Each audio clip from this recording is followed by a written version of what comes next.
వస్తారు. మా ఇంట్లో వాళ్ళు నా కోసం ఎంత తపన పడతారో తెలియదు, కానీ మీరు పడే తప్ప నా కన్నీళ్ళు తెప్పిస్తాను. నిన్న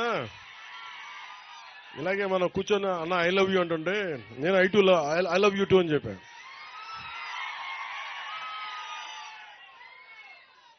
నిన్న పిల్లలు కూడా ఇన్నిసార్లు ఐ లవ్ యూ చెప్పలే. బాగున్నావా ఇలా తట్టేసి వెళ్ళిపోతా. మీరు ఐ లవ్ యూ అంటే మటుకు ఐ లవ్ యూ చెప్పాలనిపిస్తుంది. ఐ లవ్ యూ టూ అని చెప్పాలనిపిస్తుంది. మీకోసం ఇన్ని సంవత్సరాలు 2007లో నేను తిరిగినప్పుడు ఇదే ప్రాంతంలో నేను ఆదిలాబాద్ తాండాలో తిరిగాను, తెలంగాణలో. ఆ తర్వాత 2017లో మళ్ళీ మన తాండాలో తిరిగాను, మన గిరిజన ప్రాంతాల్లో తిరిగాను.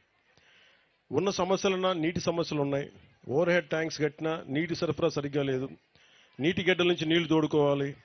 పురుగులు ఉన్నాయి, మధ్యలో కొన్ని ఇబ్బందులు ఉన్నాయి, కొన్ని సాంప్రదాయాలను పాటించే మంచి గుణాలు ఉన్నాయి. అలాగే ఇవన్నిటికీ కూడా అనుసంధానం చేయాల్సిన అవసరం ఉంది. ఎక్కడ లోటుపాట్లు ఉన్నాయి అవి సవరించాలి. ఎక్కడ ఇప్పుడు మన ఇందాక మనం చూసాం, కాఫీ పండించే విధానం కానీ, ఆర్గానిక్ మనకి చిరుధాన్యాలు కానీ పండించడం, ఇవన్నీ చూస్తూ ఉంటే మీకు ఉపాధికి ఇబ్బందులు లేవు.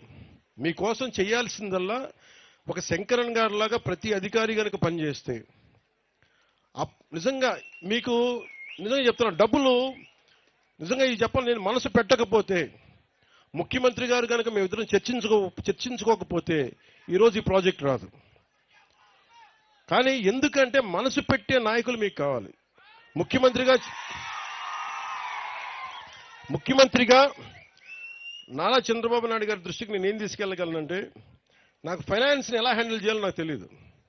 నాకు తెలిసిందల్లా మీ కష్టాలను గుర్తించి ఒక అనుభవజ్ఞుడైన నాయకుడు ఉండి, సార్ ఈ ఇబ్బందులు ఉన్నాయి ప్రజలకి, రోడ్లు వేయాలి, ఇంకా డోలీలతో ఇబ్బంది పడతా ఉన్నారంటే పాపం వెంటనే ఆయన అడ్మినిస్ట్రేటివ్ శాంక్షన్ 39.40 కోట్ల రూపాయలు వెంటనే చేశారు.